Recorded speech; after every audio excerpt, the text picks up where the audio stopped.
Hari ini kita sambung pada tajuk yang ke-11, iaitu kita diminta supaya sentiasa dalam keadaan muraqabah dan musyahadah. Muraqabah ni maksudnya apa dia? Muraqabah ini sendiri. Muraqabah ni maknanya kita sentiasa dalam keadaan yang dipandang, dilihat.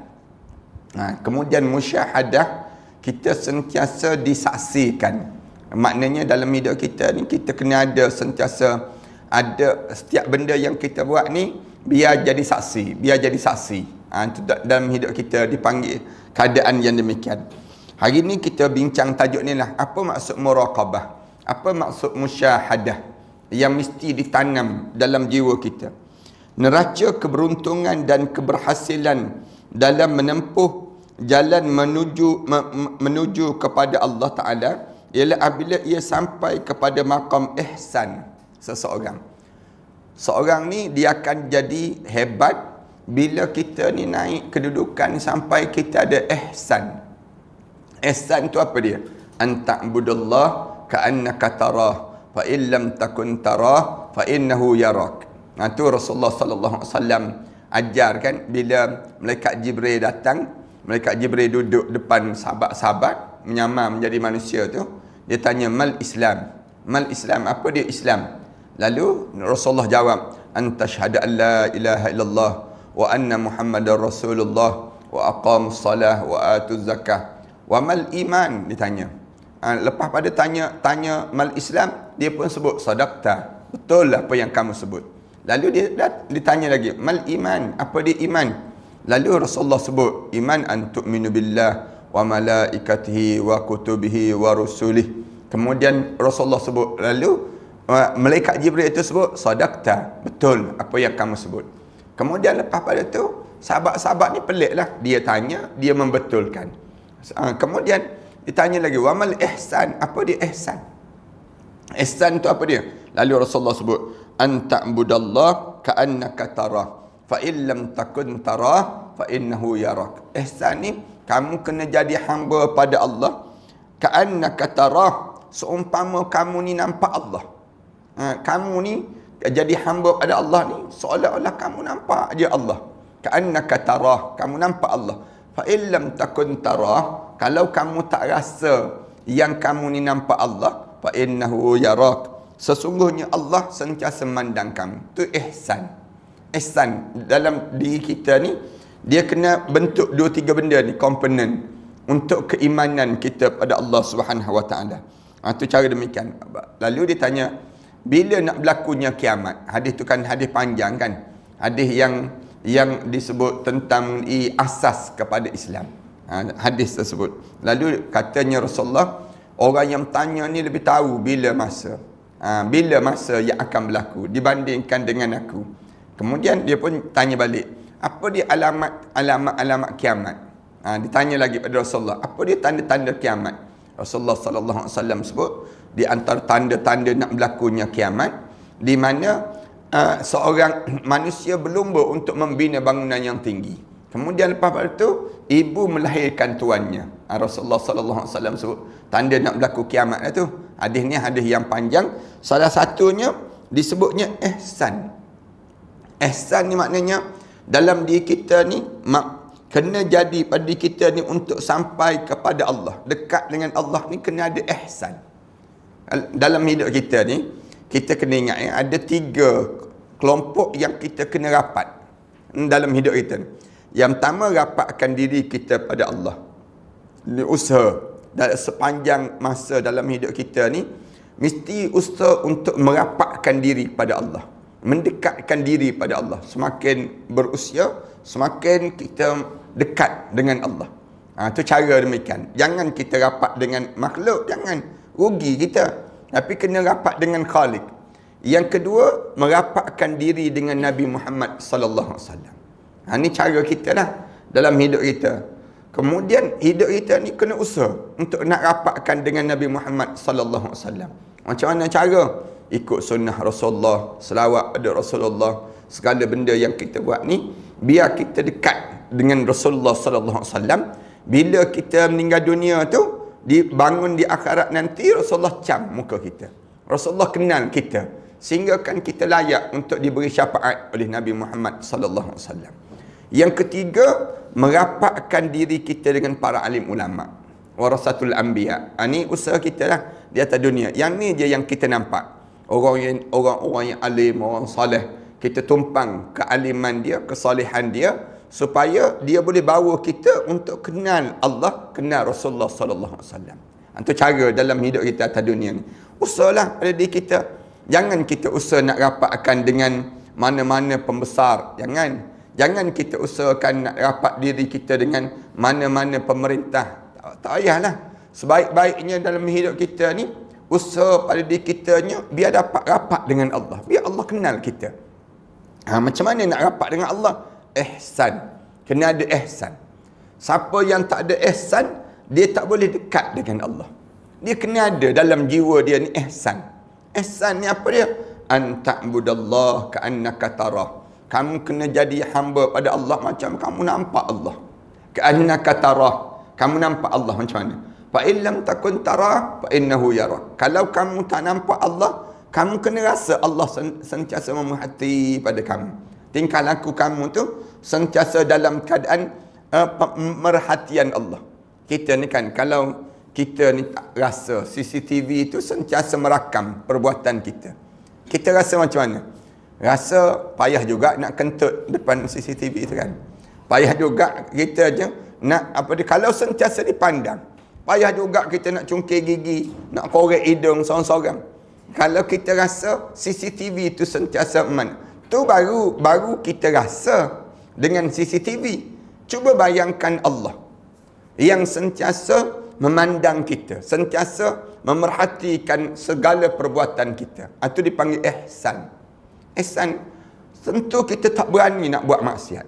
Tak berani kita nak buat benda yang dilarang oleh Allah. Kerana ihsan tadi mengawal diri kita, menjadikan diri kita ni dalam keadaan yang sentiasa dimuraqabah.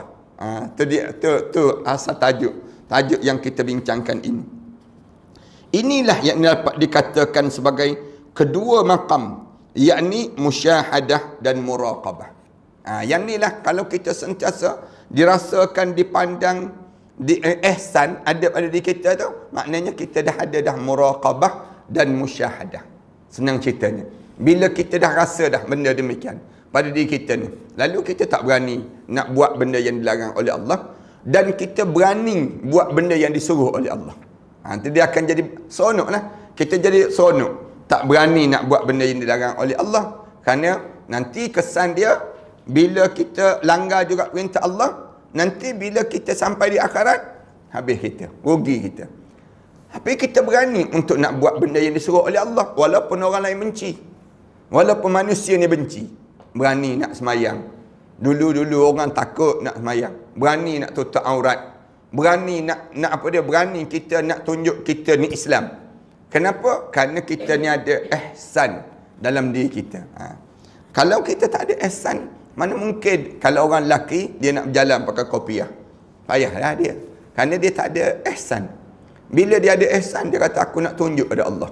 Dalam macam mana pun hidup aku bukan aku nak menunjuk pada makhluk pun, aku nak menunjuk pada Allah. Macam mana aku ni dekat dengan Allah. Ni cara demikian. Dia akan berbuat sesuatu dalam hidup dia ni, semua dia nak menunjuk pada Allah. Aku nak tunjuk pada Allah je.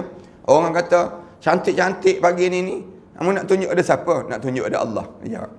Nak tunjuk pada Allah. Segala perbuatan dia, kenapa? Aku nak buat kerana Allah.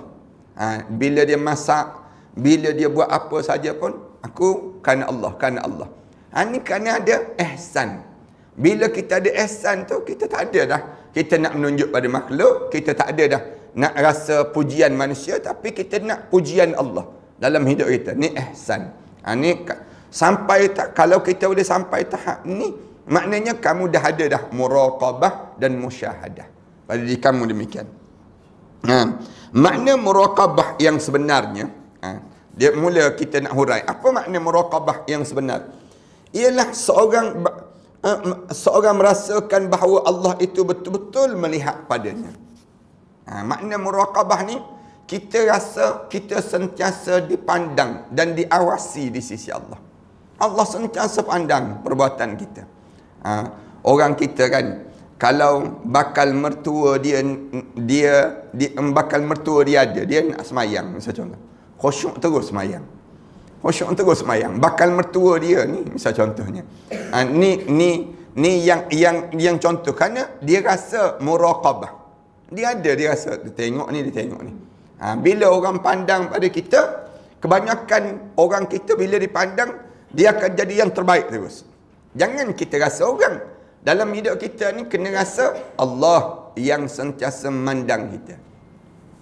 Kalau kita boleh letak Allah yang sentiasa memandang, memerhati setiap tingkah laku kita, tak berani kita nak buat benda yang dilarang oleh Allah Subhanahu Wa Taala. Kenapa?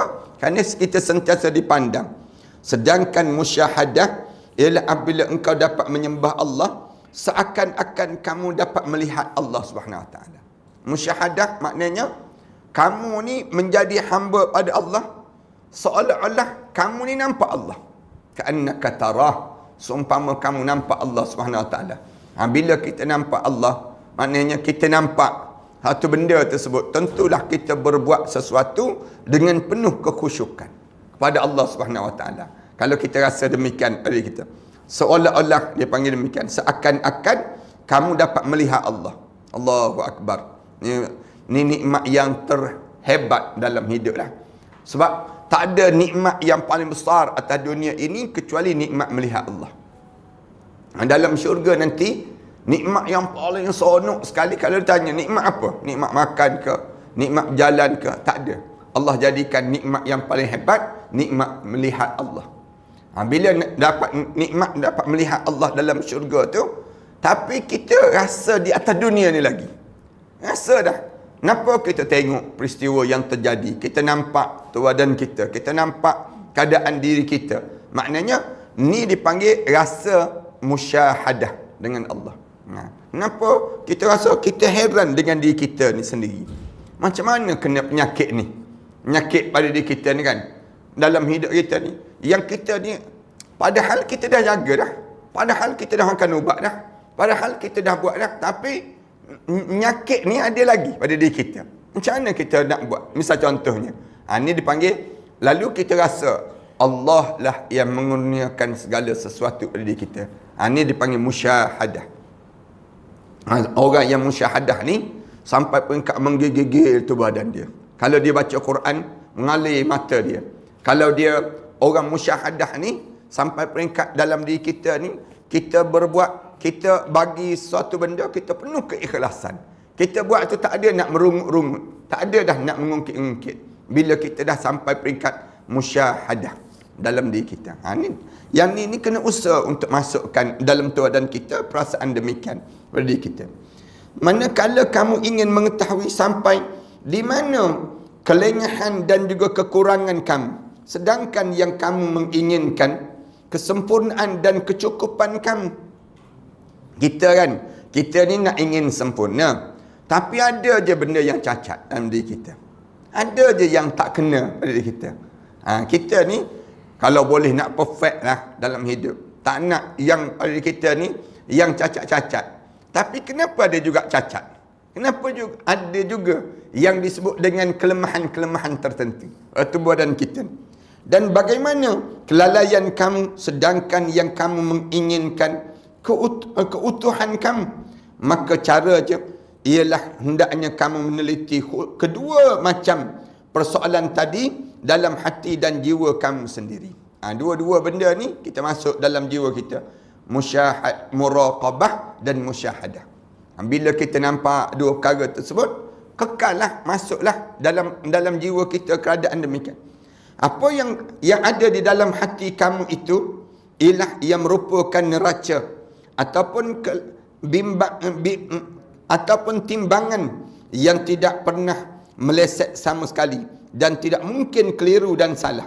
Oleh sebab itu, jikalau kamu telah menyadari keadaan hati dan jiwa kamu, bahawa di situlah kamu telah menyadari keadaan hati dan jiwa kamu, bahawa di situ sudah ada yang muraqabah ataupun musyahadah.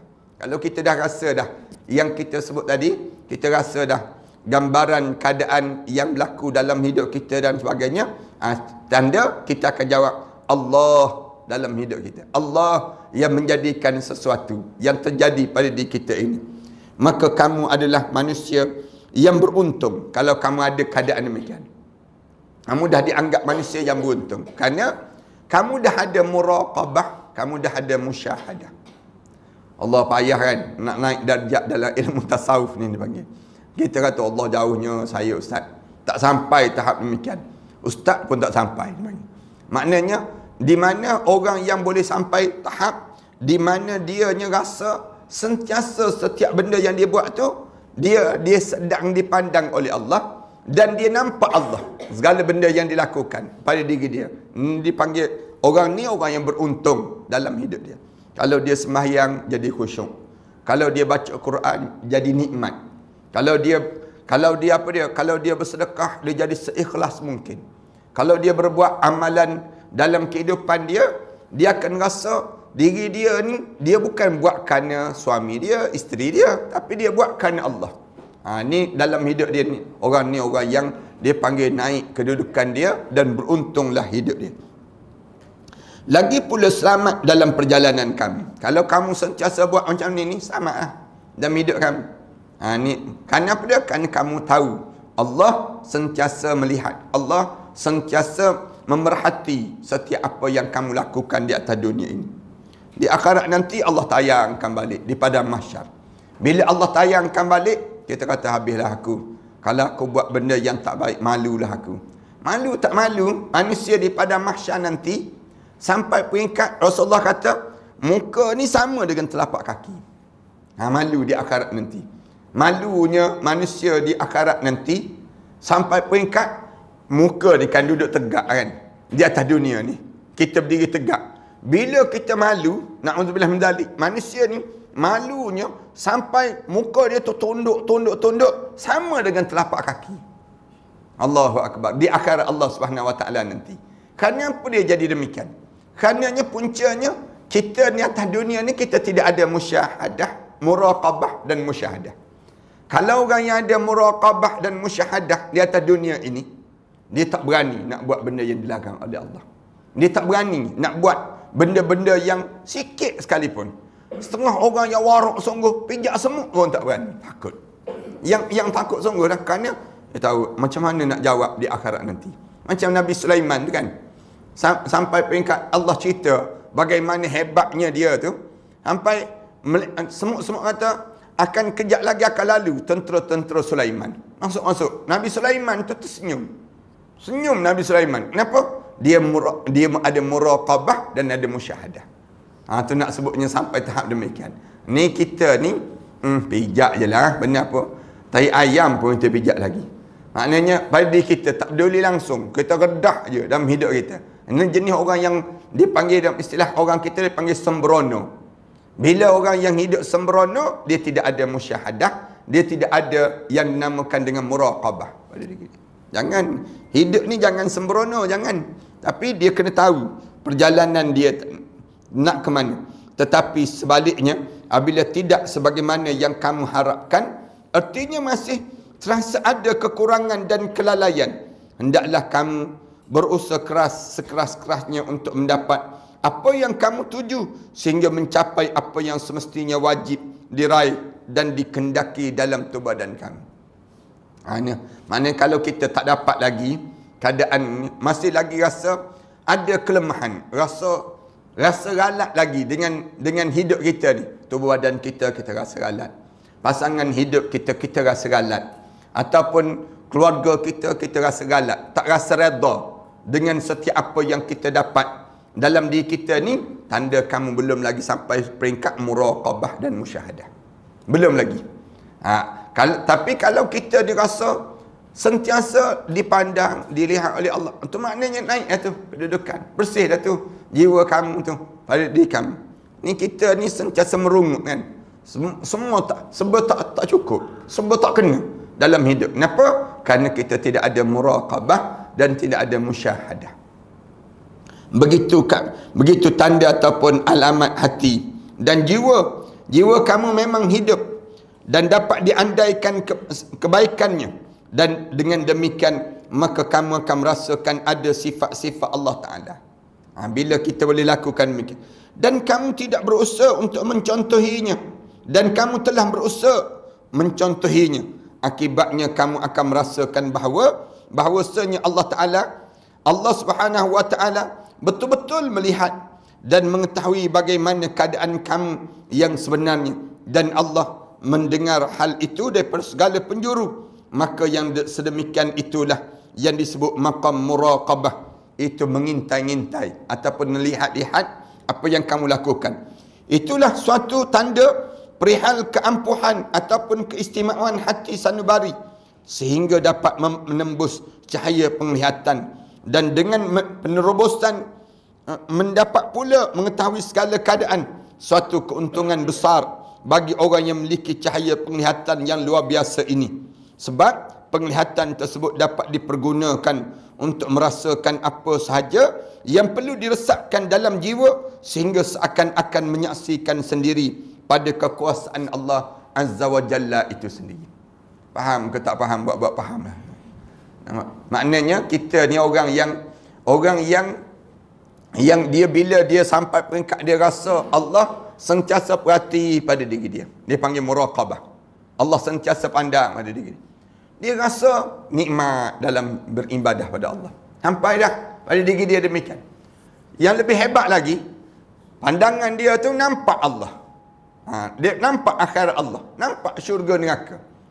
Sebab tu orang yang musyahadah ni kan, bila ditanya pada dia, ditanya Rasulullah, aku ni dalam perang tu tempat aku di mana ya Rasulullah?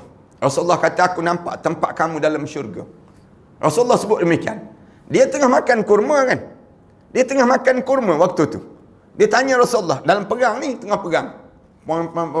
Rasulullah, dia tanya Rasulullah, engkau nampak aku kat mana ya Rasulullah? Rasulullah jawab, aku nampak tempat kamu dalam syurga. Dia lepas kurma tersebut. Dia buang kurma tu. Kerana apa dia? Dia nampak tempat dia dalam syurga.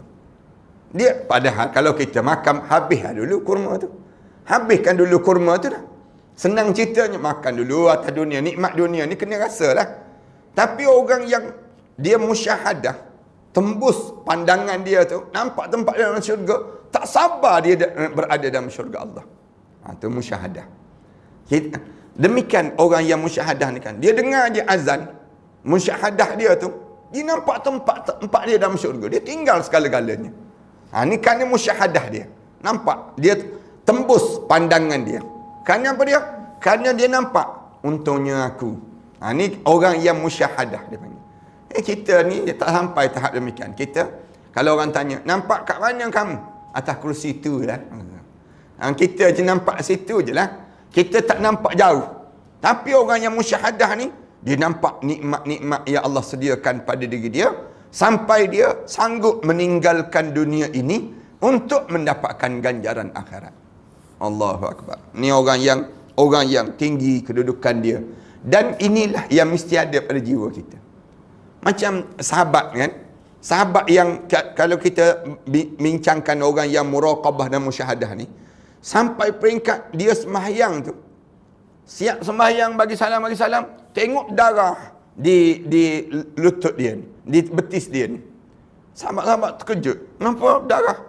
Dia pun terkejut. Tengok ada anak panah yang tembus di betis dia. Bila begitu, sahabat-sahabat kata, Allah, ada panah. Panah tak tahu datang daripada mana, kena di betis dia. Dia pun nak buat macam mana ni? Nak buat macam mana? Sahabat nak cabut. Dia kata, jangan cabut. Jangan lagi, dia kata, aku solat, kamu cabut. Dia sebut demikian. Maknanya dia bius. Bila dia nak kena bius ni, dia kena solat. Bila dia solat tu, dia musyahadah. Dia nampak tempat dia dalam syurga Allah. Dia nampak. Orang pun cabut.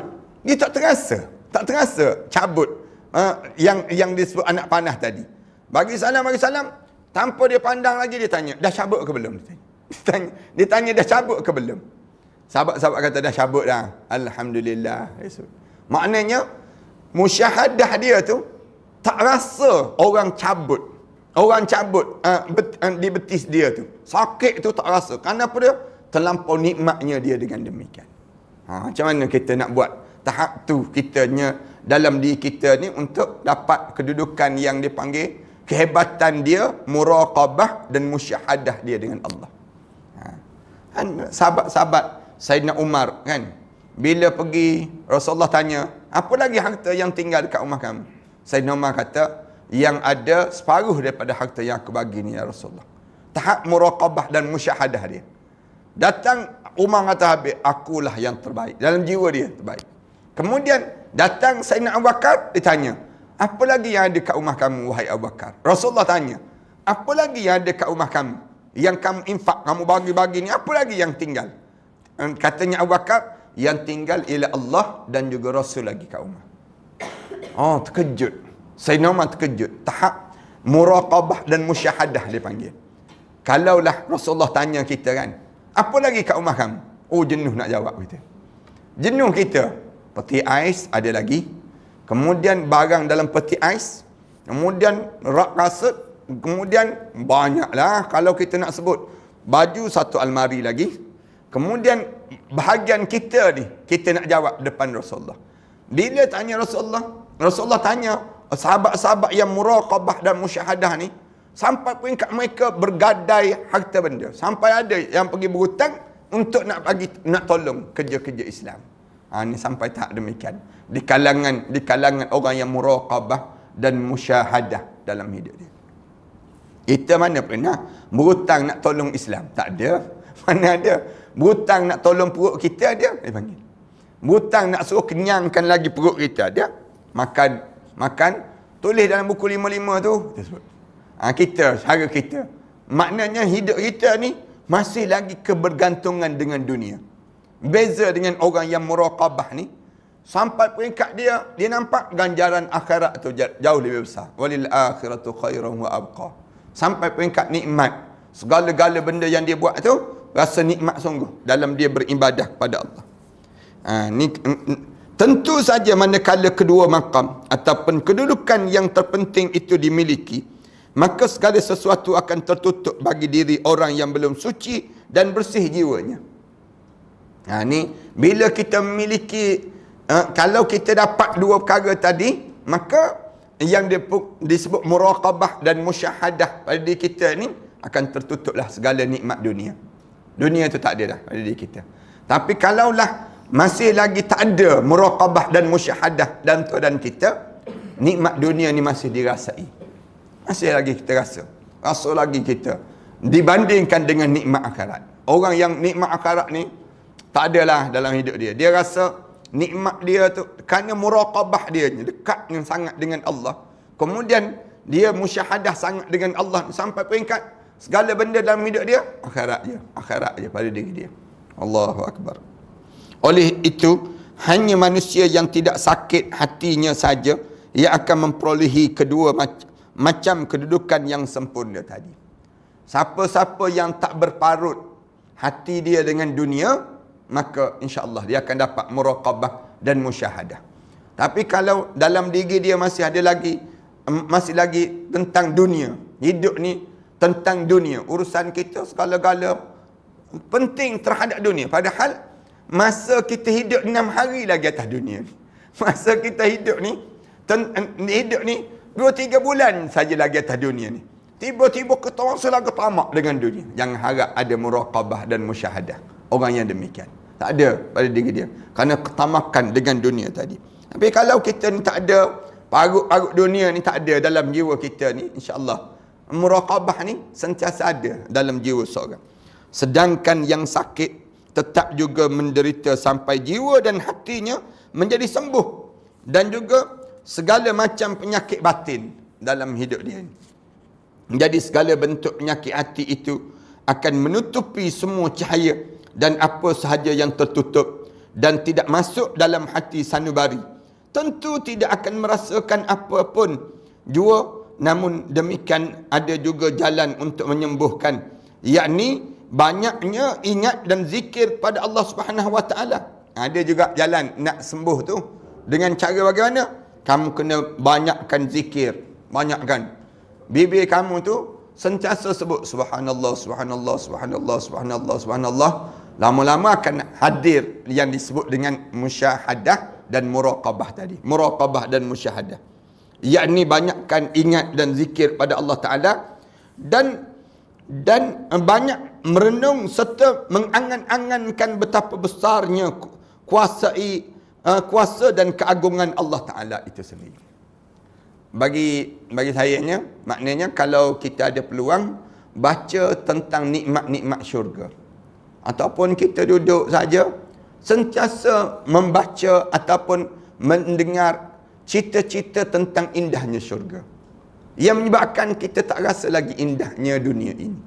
Itu kena ada pada diri kita demikian. Yang kita tak rasa lagi, yang kita nak ialah kemuncak nikmat syurga. Macam mana kita nak dapat nikmat-nikmat syurga? Syurga ni bagaimana dalam syurga, kemudian keindahan bilik-bilik dalam syurga, kemudian tempat dalam syurga, suasana dalam syurga. Sentiasa kita kena sebut dan kita kena dengar benda-benda demikian yang menyebabkan kita mengangan-angankan benda yang demikian. Kalau tidak, tak datanglah muraqabah, tak datanglah musyahadah.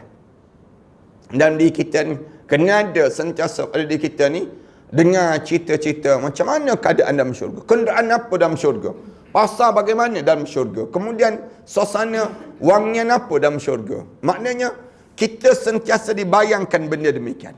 Kan kalau orang nak buat konsert kan, dia akan tunjuk suasana konsert. Dia akan tayang promo tu ada. Promo tu awal, kalau konsert ni grand, dia akan tak lama lagi, sebulan lagi, dia sebut, seminggu lagi akan datang konsert sekian. Misal contoh, dia membayangkan demikian. Jangan ketinggalan, kita pun kena bayang macam mana nikmatnya syurga. Bila kita sentiasa dibayangkan nikmat syurga, datanglah perasaan musyahadah dan muraqabah kita tadi. Kita membayangkan keadaan macam ni, maka tidak mungkin seorang itu akan mencapai kedua makam di atas melainkan dengan berzikir dan merenung kekuasaan Allah Subhanahu Wa Taala tadi. Nak dapatkan muraqabah tadi, dua ni yang disebut oleh Tuhan kita itu. Salah satunya ialah kitanya sentiasa berzikir, dan yang kedua kita sentiasa mengangan-angankan nikmat syurga Allah Subhanahu Wa Taala. Dia akan jadi demikian pada diri kita. Jadi berzikir dan berfikir dengan sungguh-sungguh adalah dua jalan untuk meraih yang disebut dengan tingkat muraqabah dan musyahadah ini sendiri. Kita berhenti setakat ni supaya tak panjang sangat bingung kita ni. Kan teman-teman kita ni, kita berhenti, insya-Allah kita sambung pada akan datang nanti tentang mengenai tajuk ni lah, perkara yang perlu dimasukkan dalam hati kita setiap masa dan setiap ketika supaya kita ni sentiasa dekat dengan Allah Subhanahu Wa Taala. Ingat itu, muraqabah dan musyahadah. Sallallahu ala Muhammad wa ala alihi wa sahbihi wasallam. Walhamdulillahirabbil alamin. A'udzubillahi minasyaitonir rajim. Bismillahirrahmanirrahim. Alhamdulillahirabbil alamin. Wassalatu wassalamu ala rasul amin wa ala alihi wa sahbihi ajma'in. Rabbana iftah bainana wa baina qaumina bil haqq wa anta khairul fatihin. Rabbana ij'alna muqimas salah wa min dhurriyyatina rabbana wa taqabbal du'a. Rabbana atina fid dunya hasanah fil akhirati hasanah wa qina adzabannar. Alhamdulillahirabbil alamin.